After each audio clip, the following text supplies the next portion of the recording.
Alan, never get distracted, never get out of sorts. Always got to stay on the focus, got to stay focused, never have a problem. I'm unflappable. I'm like that duck on the water, my friend. I mean, you inspire me with just how prepared you are and ahead of the game you are on everything. Nothing, Guys, you're nothing driving around ruffles in your your feathers. trucks, and let me tell you, this is like have you ever just you're driving in your truck and you just whip right through a red light and you realize you just did that and you get all those sorts, so you run through another one and you keep on rolling and you just keep going. That's exactly how this this has gone like 15 minutes before this episode.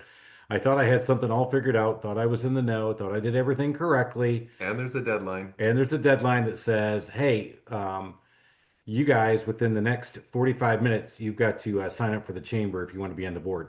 And I was like, well, I got a podcast to do, man. I got somebody I got to really talk to, man. It's got a great first name, by the way. And so we got to do that. And I said, so Alan just asked for forgiveness, said, is there any way that Chris could have a push on the deadline because we have got to do this very important podcast? And I just got the answer. And Sure. So you can relax. But all go on. Here we right. go. Don't run through any more red lights, everybody. Stay focused on what we're doing here, right? We got to stay focused. We got to keep going, keep moving it up. So let's jump into it. Usually we talk about Big Daddy talk, but the only thing I did is I had the kids come home and what'd they do again? Hey, Dad, any more money? No, of course you do. And they drank all your bourbon. And they drink all my bourbon. I'm not happy about She that was at all. my daughter was knocking back Fall Dark and Stormies, my friends. There's apple cider, bourbon, and lemon juice with a little cinnamon flavor in it. And they went down a little too easy for Sydney, not me. Sure. Way to throw your daughter under the bus. That's right. Hey, she doesn't listen to Do us. better. Yeah, that's right. That's why we do it. All right, guys, we got a really unique episode compared to what we always talk about.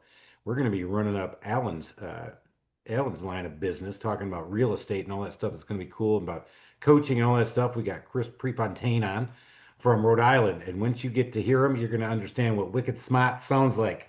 We're going to park some cars. We love it. We love the accent. Hey, Chris, welcome to the show, buddy. Thanks, guys. Got to get you guys some gear. That's what I think it went out, but not in time for the show. So we'll get you gear. Ah, I love it. Do we get a Wicked Smart shirt? You do. You do. Nice. I'm excited. Nice. All right, Chris, tell us a little bit about what you do and how you, let's talk about what you do today. Then we're going to back up and how the hell you got into this stuff. Yeah, yeah. So today we still do our own properties. When I say we, family company, my son and I and son-in-law, we buy and sell without banks, meaning we buy everything creatively.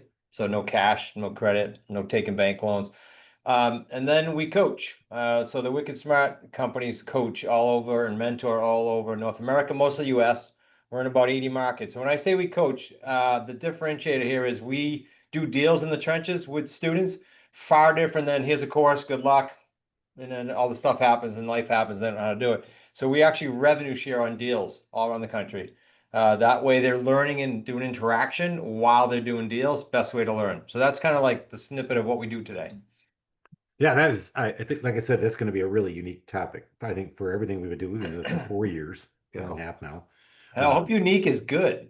it is. I am. All right. I'm pumped because obviously we're all going to learn something about all that. We tend to focus on home services, and I like it when we have somebody who's not. No offense to the folks in home services, but it's just kind of fun when we have somebody in a different industry, or we've had authors, we've had economists, we've had all kinds of people on. But this is And going to be good. It's still a great business story. and for those of you guys who got offended, that's Chris at thetrustedtoolbox.com. Just start with F Backslash Allen. Allen. Yeah, just F, start F just Allen. put subject line F Allen, and I'll take care of it from there for you guys. I'll slap them around. Yeah, So, again, Chris, how did you get into this? Has this always been a real estate thing? Have you always been doing this? Tell us a little bit about how you arced into all that. Yeah, yeah. So I'm going to age myself here, but I've been at this since 91, so 34 years. I grew up in a family business, nothing to do with real estate. It was a welding supply business and industrial gases. But my father bought his own building. He built his own buildings and or bought them and then leased them back to his company. I remember being like, I don't know, 10 years old, trying to figure that one out. Like he was the same person and get how that works. Now, obviously, in hindsight, I get it. So he built them, leased them to his companies, and then he would hang out with real estate people. He just did like on the side.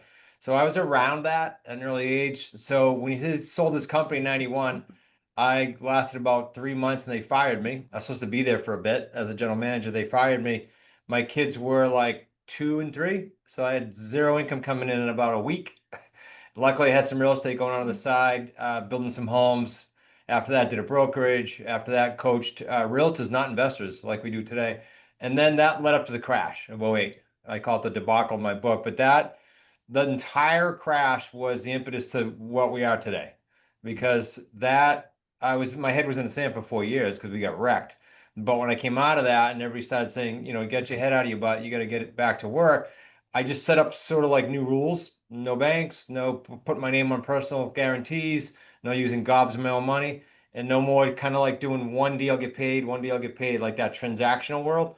So those criteria led to buying and selling creatively only, and it led to us trademarking the 3 paydays, which is different ways to get paid. So just that was an ugly 4 years, 8 to 12, 2008 to 2012. But then organically, this all happened. My kids joined me.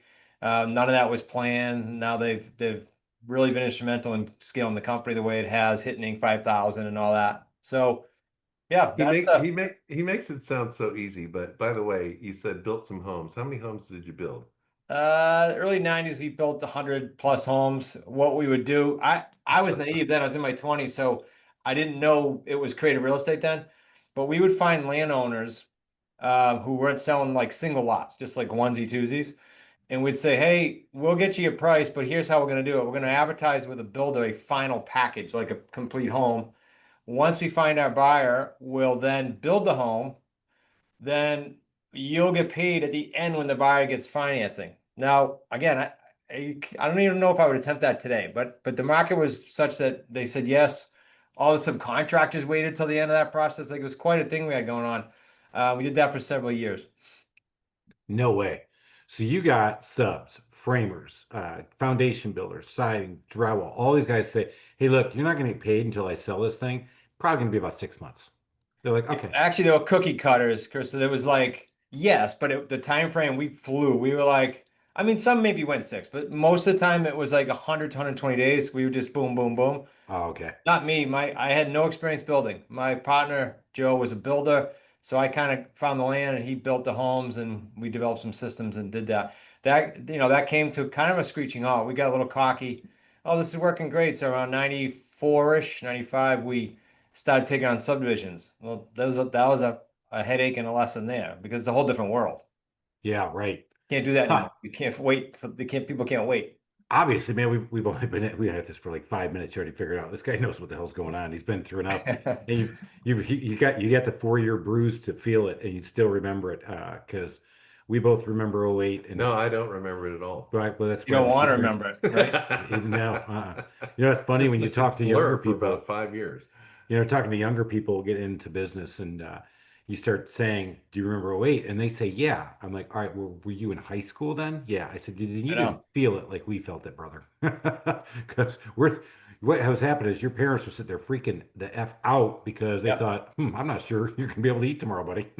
There's some lessons there too. Like, there's people, when I started the coaching, this side of the coaching in 14, there were probably less than 10 competitors. Like, I knew who they were. If you called me and you're looking at our program, I'd say, here's how we're different. Be easy. There's 200 now. Like, we're in a mastermind group with 200 of them. And to the '08 story, there's a lot of them that started way after '08. They haven't seen like some major things. It's scary. I mean, but they're out there coaching.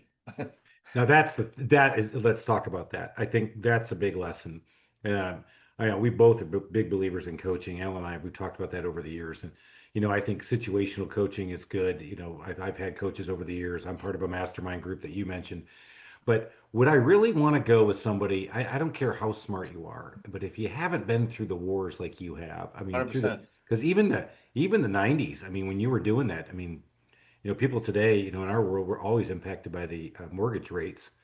And I hear people saying, "Well, I'm going to wait till they get under 5." I'm like, "Well, you're going to be waiting till you're 40." I Yeah, mean, right. at this point, I mean, those numbers are probably not going to be seen for a long time, my friend.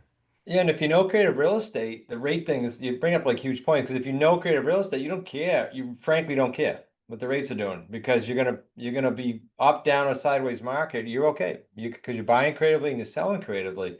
I I Because almost they've don't care what the eliminated the rates are doing. banks. I know, I love that. Yeah, well, and the funny thing is you hear about these things, and when I was excited to have you on the podcast. Now I'm in commercial real estate, but I mean, I'm like, does that really work? And obviously, you figured out a way to make it work. You Yeah. can do So commercial too. I mean, we bought our mixed use building, oh gosh, 18 we bought it. Fully owner finance. And you know, you're a commercial, like you go to get a loan nowadays, they get the microscope places that you don't need to be having a microscope, and it takes Oh yeah, forever bend with a big over. down payment. We did a deal with a very savvy, experienced building owner who wanted owner financing for estate planning and tax reasons. Like he was seeking that. Hmm. And the realtors were bringing him offers. He said, Chris, they don't understand. It's not what I want. I don't want a cash offer. I want owner financing. So they're out there. And that was a free and clear property, which I love dealing with. So let's talk about some of the do's and don'ts. I mean, you talk about creative. Well, and it'll be interesting to hear what he has to say because I'm sure he doesn't want to tell how the sausage is made. So Well, it I may would be say you kind could of probably tell us everything, and I think what we'll find out at the end of this thing is, yeah, I mean, he might have told you everything, but that don't mean you know what you're doing. I mean, you just talked about one of the things that makes you unique is you actually get in the trenches and do a deal with people. I think that's where you really that's learn. a You huge you don't go to a differentiator. seminar Yeah. over the weekend and then come out and buy ugly houses and decide to flip. I mean, I think that's where you see Is that what realtors most at people are their doing? Is that are they flipping them or are they Some acquiring um, for rental properties? most seminars are going to teach today, teaching wholesale, fix and flip. There is a buy and hold slash refinance and buy more strategy out there, but those are the three main seminars. And to Chris's point, like this is what they're teaching. So unfortunately, by the time I get some people, they hear my podcast or whatever, and they'll go, "Yeah, I already tried this, this, and this, and I failed." Well, that's because they're all yelling "get rich quick" and they try it for 60 days. It's real estate. You need more than 60 days. You need 3 years to figure this out, right? Not to do a deal, but to figure it out and get good at it. So yeah, that's also a challenge out there right now. yeah, well done. So I'd say let's get into it. Let's talk about some of those do's and don'ts. Let's Well, see we where do we hit one start. with the who you follow, right? From a coaching Yeah. standpoint, that's huge. And you and I talked about real estate experience, but also like life experience. Like, COVID everybody went through, but my son had an accident back in, gosh, when was this now? Oh three.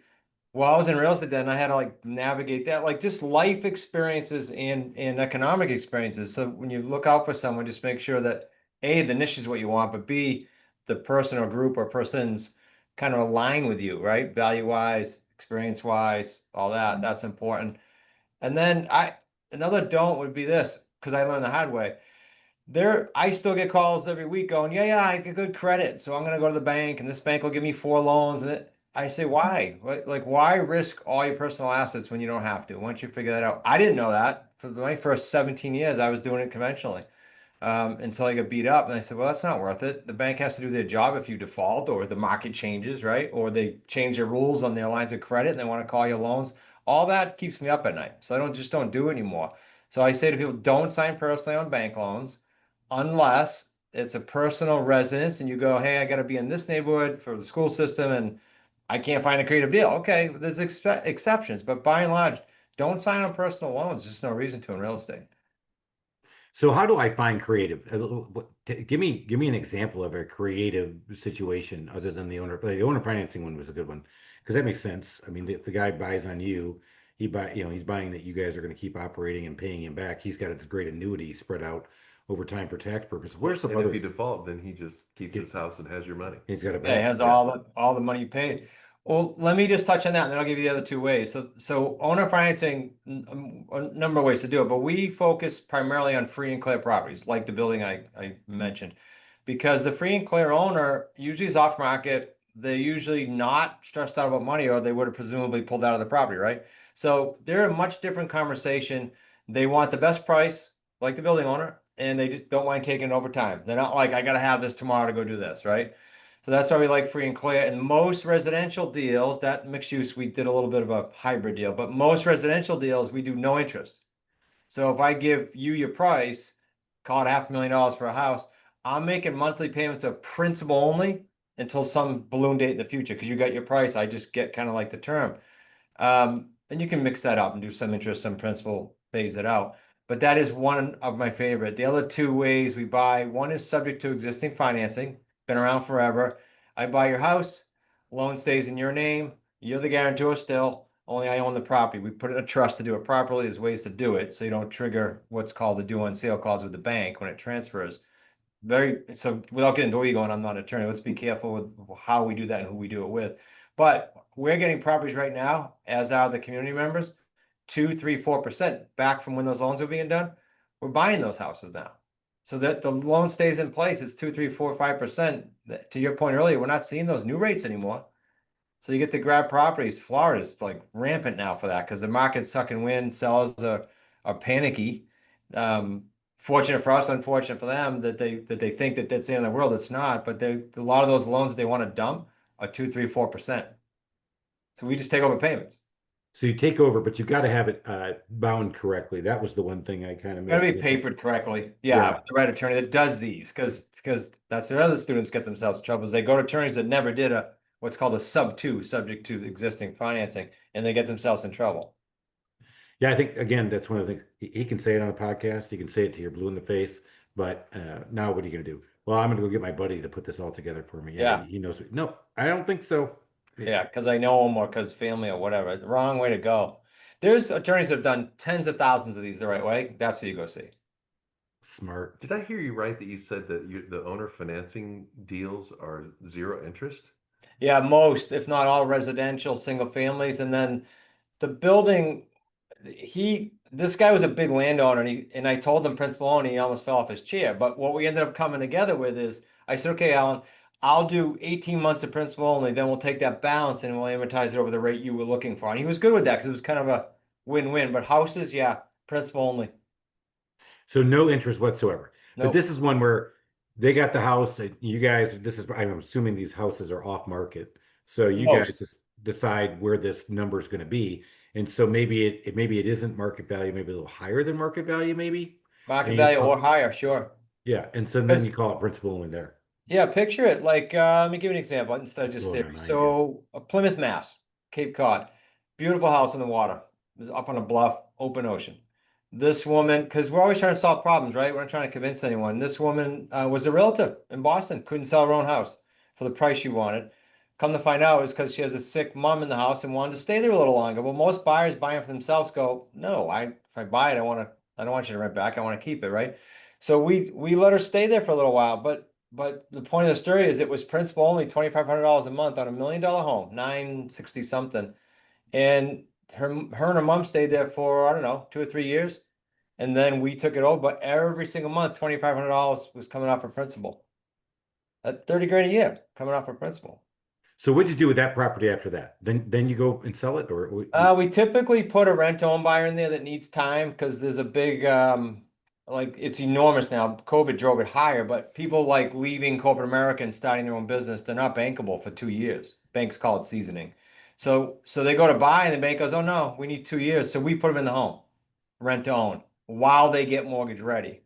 And in the case of that oceanfront, we let her and her mom stay there. For every month they stayed there, we didn't make the $2,500 payment, but they credited $2,500 because they get to live there. and that's what I was going to ask. So that's where the creative part works. They didn't pay you 2,500 to live there, but you didn't pay them 2,500 towards the principal. And when they were ready to go, then we just deducted the amount that was due. Every month. Yep. Yeah. Ha. Interesting. That was unique because she was a realtor. So everybody looks at me and goes, why did she do it? Because she had a problem. She wanted to live there with her mom who was sick for her. Nobody, like, if you just solve for the problem, right? And if you can't, let me talk about who we can't buy from. Like, they need the money now to go buy something else, or they're doing a 1031 exchange. Like, they can't wait for their equity. Okay, then I'm not your buyer. It's okay. There's plenty of deals out there. All right. So in your coaching, one of the things you talk about is doing the deal. How do you attract those kind of deals? How do you find those kind of deals and forage for them? Yeah, most students can accomplish their goals by we have a service that pulls expired listings they didn't sell with a realtor, for sale by owners trying to sell on their own, and for rent by owner. Those three categories usually provide enough leads, depending on what market the student is in, to accomplish their goals. And I say that because our deals with the three paydays are pretty lucrative. Like around the country, low of 45 grand to a high of 350 grand per deal, all three paydays. They're big deals. It's not like someone has to go out and do 50 deals, right? If they do a handful, they've probably leave their job. So that's one service. And then I like free and clear, like we've been talking about. So you can just buy that list and you can have virtual assistants call that list. So we're not doing the initial call either. We just have virtual assistants who have been trained call that free and clear list, see if they are interested in or open to selling. Interesting. Yeah. All right. So you solve that for your students. That's pretty cool. Three paydays. Can you give us an overview on that? Yeah. So remember how that was born? I came out of the crash and I was like, man, like I feel like I was on a treadmill every January, right? Do a deal, get paid, build a house, get paid. When I was a realtor, sell a house, get paid. It just was like a treadmill. So the three paydays are sort of like if the three of us were going to start a business, it's a great entrepreneurial model because it's now money, and I'll explain what I mean. Then it's monthly money, and then it's long-term cash out. And how the house works is when we put that buyer in the house, remember who needs time because they just started their own business, they come up with a down payment. So at the beginning of the deal, that's non-refundable. Average for our family team, 20, let's call it 25 grand. I'm averaging down.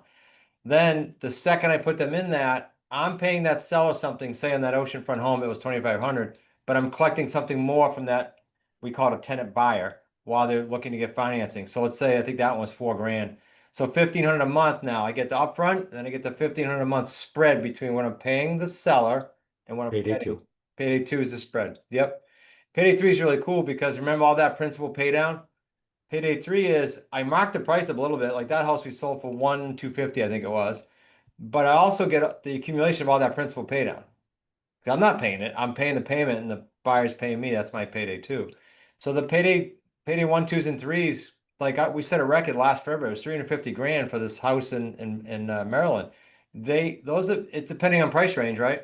So like California, Miami, some of these higher end markets, there are no deals under 6 figures for these students.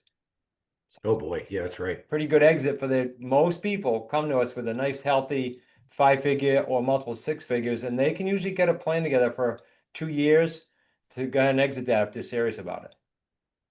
Interesting. Go ahead. Yeah, what's the process? So somebody discovers you. What's it look like? What's the journey that they take with you? Is this a student now, you mean? Yes. Yeah. We start them. I'm big on free, like for your show. I'll give away the free books. Why?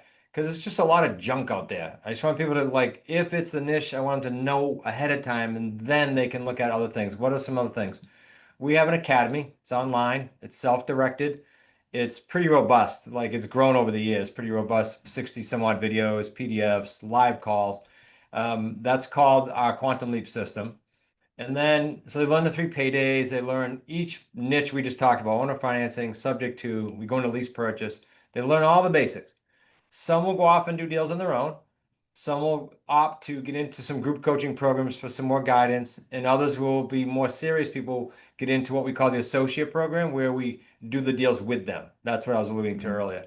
And that's what when I said we're in 80 markets, those are sort of the associates that say, look, I'm serious. I need you over my shoulder, or I want to leave my job. I want to run fast. And they join that program. That's sort of one of our values is effort for effort. So that's it's not like, hey, you have one coaching call, see you next week. A lot of programs out there like that. Like, yeah, I got a deal. No, see you next week. We have group coaching calls, but then we have 5 coaches. I coach the higher level. And if you get a deal, you could be talking to a coach 3 times a day to get that deal done. Why? Because we rev share with you. It behooves us to get the deal done. So those are different ways to participate. Whether it starts free, goes to the academy. If you want to go further, goes to coaching. Wow, that's a pretty enticing program. You can start in the free, you can try it out, see if it's for you, and then keep moving up and doing it. How many people do you have in your higher level coaching program today? We got about 100 and a quarter, 125 or so around the country, and then 80 active markets, give or take. What's the most fun you have with it? Is it the coaching? Is it the rev share? Is it the deal? I started the company doing deals. I got asked by a local, we have a war college here on island, and a kid was retiring and he heard my name and he said, can you coach me? Like I had coached before, but not investors. So I said, sure. And that's what started just organically, but I just like doing deals. That's how it came about. And then my son-in-law came in, he likes scaling the company, building teams. So it just worked. I still to this day like just doing deals. So I work with higher end, I call it the President's Club. There's only 5 of them. I work very, very closely with 5 of them, and we just go get out there and do deals pretty aggressively. Ah, that sounds like fun. Yeah, I think, as we scale business, and we always talk about this, and always, but we have talked about it. When you get to a certain spot, like, I've grown my business to a level where I'm really not as involved in the day to day anymore. Yeah, And when I talk with other people like that, what do we always do? We always romanticize going back to how we started, and for me, it wasn't deals, it was working on people's houses, and being in the trenches, doing things with the guys at times or solving a problem. we always romanticize it, but yet for us to keep scaling, you've got to have, it sounds like you got a complementary piece in your son-in-law who knows how to build teams and scale, allows you to focus on what you're best at. Talk about, were you thoughtful in how you built that, or did this just kind of happen organically? Everybody says that because it's family. It wasn't planned. I was by myself, and then around 14, my son Nick was a realtor, and I said, "Hey, can you help me? Like, I got to dispose of these properties. I need someone." So he was just doing postings, online stuff that I didn't want to deal with, and that grew into full time. And then Zach, my son, and my daughter Kayla were bartending and personal training on island here. Great money around here because it's all tourists coming in and out, but shitty lifestyle, right? You're up till 3, 4 in the morning. So they came in and said, "Can I join?" I said, "Yeah." I mean, there's no salary or anything. You're gonna eat what you kill. So we do deals, you get paid. And we started that. They came in at 15. And then, the rest of it, we got a hold of a company in Arizona that helps us scale. We're still with them to this day, and we have a blast doing it. Now, my daughter has stepped aside. We have 2 grandkids now, but Nick and Zach are still with me and cranking. And again, I credit a lot of the scaling and technology to them because I was just banging it out when it's by myself. Wow, solid move. That's awesome. And you get to work with your family. I think that's another cool thing. It reminds me Oh of yeah. the Jerry Jones, the Dallas Cowboys. They had a special on the Jerry Jones, how he bought the Cowboy. And so I hate the Cowboys. I'm just going to go on record. I'm going to piss off another state. But But you like the story. the story was this. Yeah, he bought the Cowboys and he said, I'm doing this to get my family in business because I want everybody to come in with me. And It's to this awesome. day, all of him and his kids are still running I that didn't know business. that about him. That's cool. Yeah, the whole thing was about I wanted to be with my family. And on my side, my kids have run as far as they possibly can away from me to never get in my business. So clearly, I'm Hmm. not Jerry Jones. Yeah. Maybe I should like the Cowboys. Yeah. All right. So as you're out there, you're doing your thing. Are you looking to scale your business now, or do you like where it's at now? What do you get your where do you get in your fun with? Yeah, no, I'm looking to scale it. I personally, okay, I'm gonna call for this. I'm in here in the office 3 days a week, but I'm always on and I'm always playing with deals and playing with stuff. But I'm in here 3 days a week. I love that schedule. Tuesday, Wednesday, Thursday. And yes, we're looking to scale. My son-in-law is only 37, my son, 37 and 38. So they want to crank it up. So I want to leave some cool things with them. But I also know that if there's going to ever be an equity moment, then we've got to be even stronger and bigger than we are now. And I think that'd be good to set them up, literally set them up for life if we do it right over the next half a decade here. Nice. That's good. So you're leaving your legacy. I think that's another thing that you start thinking about later on in the career or the life cycle, the lifespan of your business. We've had guys on, in fact, my buddy who's brought his friends, his sons all into this fold, the awnings above, Jerry French, and he's doing that. I think you start thinking about that, but you want to leave that legacy. You want to leave a mark. You want to, I am so proud of you to be able to talk about other people doing a great job with legacy when I know how much it hurts. it does. I'm not lying. I'm sorry. They ran as fast as they possibly could. One's becoming a lawyer and one's becoming a PA. So But it's good good news for is you to have a lawyer. I need a lawyer and I'll Yeah, need nothing wrong some. with that. And I did have somebody who was critiquing my entire health structure over the weekend, which is that's a blast. Couldn't Yep. wait for her to go to our That is next so much rotation fun to go out to dinner with somebody who's the whole time. yeah, yeah. Yeah, Really? we get another drink, and then she's like, "Is that really what you want?" I'm like, "Oh yeah." Oh, In oh, fact, I want to double and now. you keep asking, I want even more than that. Yeah. Yeah. So when you talk about real estate and the creative stuff, what are some of the obstacles people, when you first start talking to them, are people kind of giving you that side eye, like, "All right, man, you're one of those fancy dancers. Do you find that you feel like you're having to overcome the charlatan kind of mind? From a seller, you mean? Yeah, Um, No, I Not think you typically if if you're you can say scripted that. enough to like get to what either the market's not giving them or they're trying to accomplish, right? Their problem. Then all of a sudden that all goes away. They're going, where's this? Like, how? Tell me, where's the solution? Like, I could think of all kinds of examples, but like, unlike the free and clear person, a divorced couple recently, not amicable, mortgage is 1 month behind. It's going to be soon, too far behind. So we bought that property subject to that loan staying in place, and all of a sudden their credit repaired itself, right? Because we took over payments, and that's a happy moment for them. That so they didn't care how they did it. Let's like to do it. How does it work? Because we're solving a problem. That house was going to get foreclosed on. That's just an example that came to mind. But See, I think that would be so hard because I think if I got that call, Alan, you got that call, I'd be like, no, no, thanks, buddy. I think you're up to something. well, and I am kind of curious. Well, and they have an interesting list system because I wonder how many people that they have to touch in order to get but if they get the right person who's stuck, then this is a lifeline. It's a total lifeline. Yeah. So I guess so what is that virtual assistant call to action like? What I mean is how many do they have to call before you actually get on the phone with somebody? I'll give you some ratios because we've got them for over a decade now. So live to dial. So they dial 200 calls. They get live about 20%. So let's say they talk to 40 people. Live to lead is going to be somewhere around 10 to 15%, might be as high as 20. So let's just go low and say they got 4 leads in there. About 15 leads will get us an appointment. About 17 to 25 leads will get us what we call a property under agreement. And if you want to just cut right to the chase at the end, about 40 of those leads. So if you can call enough people per month, it ends up being like 10 or 15 a week. 40 leads will get you a deal. Now it's Wow. not someone comes in, their first 40 leads, they got a deal, but over time, the average is going to get them humming along at like one deal a month. So most people come in and say, show me how to do like 6 to 12 of these, in which case we want to get them up to about 10 or 15 leads a week is the long and the short of it. And that's not daunting. So the VA does that, gives you the 10 or 15. You're going to make 10 or 15 solid phone calls, and you got to learn the scripts, which we teach, and the coaches actually do some of the calls with them when they're new. So it's not a daunting task. You just got to learn the skill set. I like that you guys work with them. And a lot of times people, again, with coaches, hey, I'll meet you next week. Hey, what'd you do? Did you do everything we said you were going to do? All right, good. I'm your accountability coach. Okay, great. And, Yep. and by the way, that's great. I needed one for a while as well. But in this case, it's not, hey, buy my system and bang, you're going to be a millionaire. It's, no, we're going to get in the trenches with you. We're going to work No, with you and do it. yeah, I love it because when you first look at this, you're going, well, if it works that well, why would they share? And they're like, okay, well then they can sell their system. But really, what's happened is you've created a nationwide marketing force, and so it's a total win-win for the people on I'll, the end.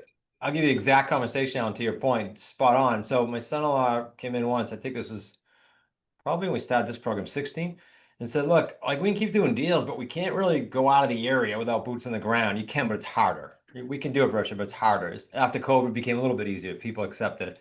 Then he said, well, why don't we like partner with them, but not really partner with them because it's their deal, but we get a piece. That's how we get to expand all around the country, but not try to water ourselves down effort-wise and liability-wise. So we get to do the amount of deals and get to have a chunk. And I tell you what, when you coach, anyone who coaches goes, I get it now. When you coach and someone goes from like I was broke after the crash, I went from a house on the ocean here in Newport to a one-bedroom apartment. So I get my credit's trash, I get all that. So when I see people and I get to help them through that, that's beyond satisfaction, right? It's a whole new experience. That's what keeps me going. It's never boring. Everybody has a different headache, right? A different problem in their life. That's kind of the mindset piece of the game, but that's what I love doing. Yeah, no, it sounds like you're walking the walk and talking the talk. I mean, I love this stuff is very interesting. I don't know if I would have sought it out. Are most of the people that well, you're working in the top five, those guys are probably this is their full-time gig. Most of the people who join into your group and get to the paid version, is this a part-time side hustle or is this something that they're aiming for full-time? Most, if not all, start part-time because of the nature of real estate, right? And so many niches doing a garbage job. So by the time they get to us, they're like, just show me like a path. And then not all want or need the path to get out of the job right away. But those that do, we set them up on a very, very specific program. I'll give you a quick example because we talked about the niches. Gentleman Rick, he's actually in New Hampshire, not too far away, coincidentally. But he came in, I kept hearing his name because I wasn't at that level that they coach him at. So I just called him up one day and invited him to one of the higher levels, and we got after it. And come to find out, he tried wholesaling, he tried flipping. It's just that he worked for the government as an engineer, like on submarines, for 30 years. 30. And he had 180 employees working for him. So every time he tried one of these niches, it's like a job. I got to go flip a house or I got to go wholesale. Then I got to go do it again. So we took him, put him in the conference room, post-it boards all over the place, post-it notes, and we got a plan with him for 24 months, and he left that government job. That's 30 years, and he made good money, 6-figure plus. So that's an example of it can be done if they'll commit to it, not I got a goal, it'd be kind of cool if I left my job, but hey, I'm committed. Just show me how and hold me to that. And that's what we did with Rick. We did it with a lot of people. Judy was another one, multiple 6 figures up in Maine. Couple of years, maybe a little longer for her, closer to 3. But she left that. These are big salaries, right? And long time jobs. So we love doing that. We call it escaping the W-2. Ah, Is, escape the W-2. is there a certain profile of somebody who's successful? Yeah. Um, no particular order. Like podcast listeners, quite frankly, are avid learners and they tend to be coachable because they don't sit out and hang on podcasts for 45 minutes. So I tend to get a lot of really quality leads from doing my shows.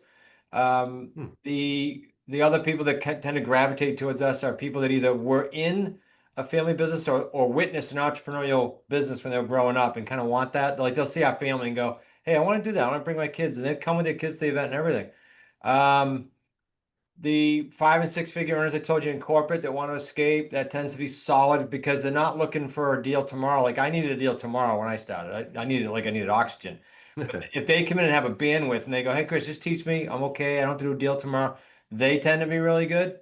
It's just a process. I tell people you're going to do deals along the way, but give yourself like with blinders on 3 years, not to do a deal, but to learn it so you can like fly a little bit on your own. You're not with us for life, you know? I think that's the one thing. If somebody heard what he just said, that you're basically, I'm gonna try to scare the hell out of you because I'm not gonna make you rich quick. This isn't gonna happen in 60 days. You give me 3 years and you're gonna get there. You'll have a good Um, experience, period. yeah. So are you scared? You want to get out? Great. You want to go in? You want to put the work in? You want to make it happen? Then we got somebody. I like that because that shows a lot of entrepreneurship, grit, determination, and somebody who isn't just thinking about the quick buck and the quick flip. Yeah, it takes the BS out of it It does. so quick. Because there's so much BS. I can't tell you how many people I've watched who said, "Oh yeah, I flip houses," and then when you really dig in, I finally had one guy tell me, "Yeah, well, I got my ass handed to me on this last one. Yeah. I lost 18,000 on this one deal." I was like, "Oh, there you go." Because people have always asked me in my world, as a handyman and remodeler, how come I didn't flip houses when COVID hit? And I said, because that wasn't my skill set. I didn't know it. I knew enough to know that that wasn't something I could pull off. Mm. And I didn't know this. Maybe if I would have known the smart real estate coach, I may have probably tried something. Don't know. But I'm You getting mentioned grit. Quick story, 'cause you guys remember. You remember the movie Rudy? yeah, Oh oh, yeah. yeah. So the real Rudy, we had him into our 2018 event, and the entire event was built around kind of what you just said. Oh yeah, I get that because it was all about the grit. And then we gave Duckworth's book out, which was Grit, and because we just want to instill that, like it's going to take that, and we just hammered that like for a whole half a year, all on grit. Yeah. I think it's underrated when it comes to what makes entrepreneurs successful, besides being neurotic, overly optimistic, as Alan has always mentioned. Fatally optimistic. Fatally Mhm. optimistic. Thank you, entrepreneurs. So that's F. Allen, Chris at thetrustedtoolbox.com. He is not pissing on your dream. He is just letting you know you better get real about it. So It's hard, right? Entrepreneurship is not easy. They got to know that. it is not for sissies. We got to get after it, make it happen, get going. God, we're coming to the end of this. Chris, a little bit more about how people can find you. I promised at the beginning I'd give them all a book. They'll get a couple books. Just go to wickedsmartbooks.com/safari and they'll get them for free. And it's not one of the free offers where it says free and then you got to put in shipping. Yeah, Free. We ship it. It's our cost, our dime. You get it for free. nice. That's fantastic. Oh, well, if you're saying that we might have something coming, we'll definitely have to bring that up on the next pod when we're up and together. I don't know if we have time, but I do want to ask. You wrote 4 books. I mean, Chris wrote one and he was done because it was a big job. What can you give us a quick overview on the 4? Yeah, Real Estate on Your Terms, which is over my shoulder, which is the one they'll get. That's kind of A through Z. And then the New Rules of Real Estate was a compilation of podcast guests so that I would again give people options so that they didn't know what niche. Go read that, and you'll get all kinds of different experts in there. I think I had 21 different experts in there. Hmm. The Authority for Real Estate Investors was built. It's like a guy that built how to become the authority, then chicken souped it. He has branches. So we did the real estate one for him. That was a good book. And then Deal Structure Sunday is all deals. And it's kind of look behind the curtain, like what was the good, the bad, and the ugly. Like we don't just give the fluff like most books and seminars. We kind of went behind the scenes, like here were the headaches, here were the wins, and so those are the 4 there. So that last one would appeal to somebody even if they're not interested in real estate. They're Oh just yeah. like they like deal making. Yeah, it's just deals. We've self-published the last 3. The first one I had no clue. I mean, they put me in a special English class in school. Like I wasn't Mr. Author. I just got guided. And then the next 3 we self-published. Nice.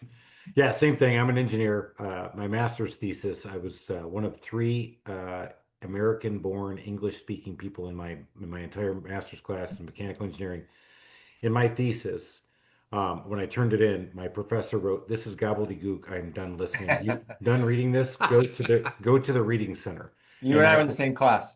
so I was in that class with you. So yeah, I mean, I wrote that book and it was hard. You know, labor of love. I think people don't appreciate what it takes to It's a get lot of that book work. out and to really be thoughtful with it and go and put it together so you think it's something that people would read and make a difference with. And I think that's awesome that you put the four together because, like I said, Al, actually, people keep asking, "Are you going to write a second book?" Hey, you know, you can write them off all your podcast guests. I'm like, yeah, but that means I still have to write it. Still gonna edit it and go through it. It's a Maybe lot. you could use AI. You know, maybe I can use AI. Oh God, you just got off on a big tangent because he and I just Little went to, inside joke between us, yeah, Chris. yeah. So he's scared of AI. I'm embracing it. AI is Apparently not. maybe not enough. Okay, Maybe I'm more AI than you are. guys, go get this thing figured out. You got to go check this out. Get the books. Get a read on them. Like Alan said, even if you don't think you're doing a deal, that book, look behind the deal. If you don't want to get into real estate, I think that's solid. If you didn't pick something up on this podcast, man, I think that's on you because this was dynamite, man. Right off the rip, you could tell somebody knows what they're talking about and got command of it. Well, he changed the game. He did. He didn't like the rules and he just made his own. I I like love it. it. Yeah. Right. Hmm. Mm-hmm. I'm changing rules, Alan. No, we're not changing rules. We're making it happen.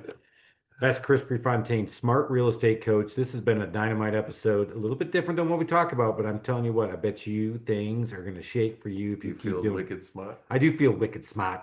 I feel like this is awesome. Chris, thanks so much for coming on the pod Yeah, and you sharing bet. everything Thanks with for us. having me, guys. Yeah, appreciate it. All right, let's keep going up that mountaintop. Let's make it happen. Another week, another dime, another dollar. We got to get it going. We got to make some hundreds, maybe millions. Cheers, everybody.